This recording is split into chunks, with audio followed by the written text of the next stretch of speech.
I could do the wall over a longer period of time. I didn't need to do this, but I'd rather do it much faster. I am now the White House counsel. Watch my face.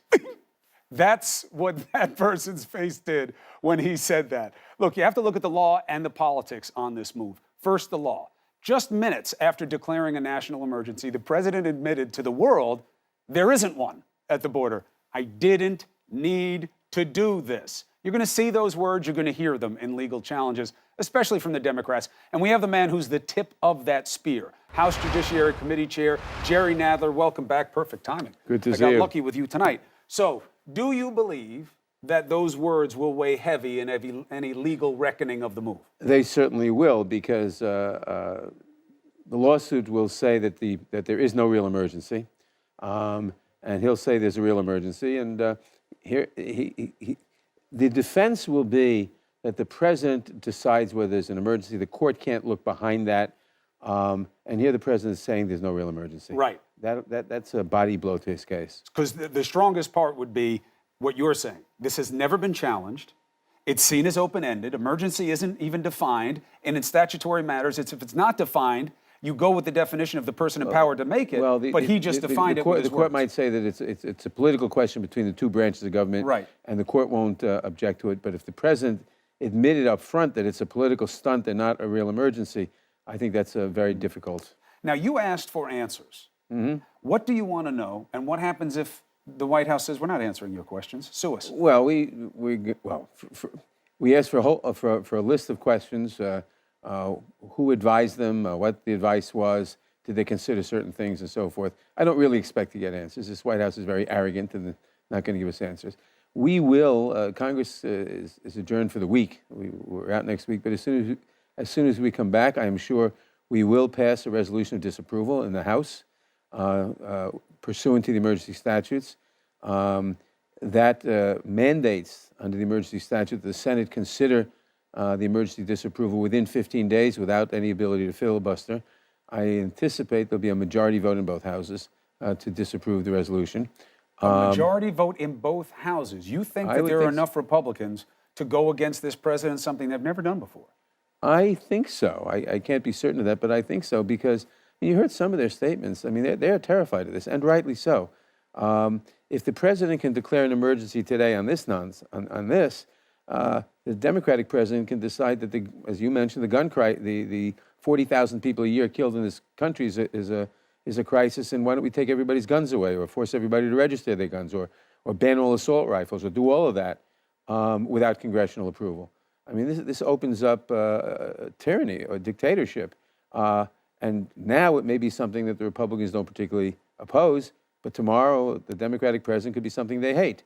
So it's a tremendous shift of power from Congress to the president, and they can't like this. But the ultimate thing will be either you win in court, and by any case, you're going to have layers of delay. All right? You're going to say this wasn't an emergency. You fight it out. He appeals it. If he loses, okay. Then he has to find land.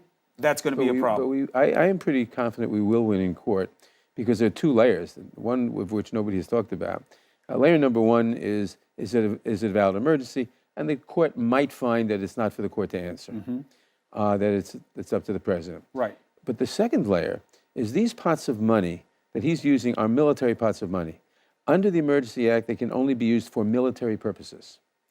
The military is prohibited by law from enforcing domestic law. The military cannot enforce our immigration laws. They cannot enforce our drug laws. Therefore, by definition, there is no military purpose, and I don't see how we can use these funds. Well, that's why he said the military came to me and said the physical barriers would be much more important than what the money was already allocated for. In the statute, that 248 that he's using, the Secretary of Defense makes the call. That may be, but important for what? Important to enforce immigration laws, to enforce anti-drug laws. Those are laws the military is prohibited by law from enforcing. What a sticky situation, legally, but certainly politically. Let me get your head on something else, though, that's going to come under your jurisdiction. So, but before we do that, let me just say, this is perhaps one of the largest challenges to the constitutional order in American history. If he gets away with this, presidents become much more powerful. This destroys the separation of power to a large extent, and riddles the Constitution. Why It is it cannot be different than any permitted other executive action like DACA or anything else? Because it is displacing the congressional power of the purse, which is the chief power of Congress. Instead of just making an order that this will be, it's paying for it as well. It's so paying you're going for it. around the article. It's paying for it in direct contravention of the language in the Constitution that says no money shall be drawn from the Treasury except by appropriation by Congress. All right, so then we're going to have to see how that plays out and stay on it, see if you get any respect to your inquiries. Not a great track record there. Whitaker, that hearing was a little bit of a mess, and now we find out that Whitaker is going to stay in the DOJ. Your reaction? Well, we've sent a letter to Whitaker. Some of what he said was apparently not true. We have witnesses to contradict some of what he said to the committee. Not true, but he may not have understood that, or do you think he made an intentional false statement to Congress? He may have made an intentional false statements to Congress. That's a crime, yes, if you refer it. Yes. Well, we've invited him to meet with us to clarify it. All right, well, we've got to keep track of that also. Roger Stone.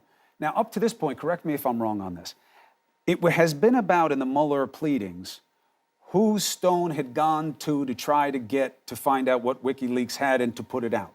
But then in this pleading today, where they were fighting with some inside point with Stone about whether the matter is related to the overall investigation or not, they say, and in our search warrants, which we used in both of these cases that are relevant to this discussion, we found communications between Stone and Guccifer, who winds up being the Russians, and Organization One, which we believe is WikiLeaks. Did you know that there had been anything that the probe thinks is proof of Stone directly communicating with WikiLeaks?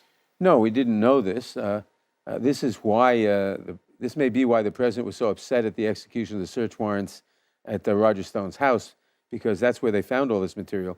Although it's interesting because in the filings today, apparently the special prosecutor said that they got this information both from the information they had with respect to the GRU, the people they indicted, the Russians. They had it from that end, but they also seemed to have it from the end of documents found in Stone's house, which tied Stone directly to discussing with the Russians how best to release the material, how best, meaning to the greatest maximal damage to Hillary's campaign, to release the materials stolen by the Russians from the Democratic National Committee. So the legal distinction would be, it's one thing if I say, well, forget about me as a journalist. Let's say I'm someone helping a candidate, whether I'm in the campaign or not, to say, hey, Jerry, I heard you got this stuff. Let me have it. And let me help you put it out as part of what you're trying to do through your theft of the same. Those are different legally, are they not? If I'm trying to help you if you're trying to distribute versus just trying to get them for my own purpose. Well, the latter certainly makes you a participant in the crime. Right, but you'd have to prove it. You'd have to prove it. What they are alleging here in these allegations, is that they have the proof in the form of tapes and other documentary evidence that Stone, on behalf of the campaign, was conspiring with the Russians to do this.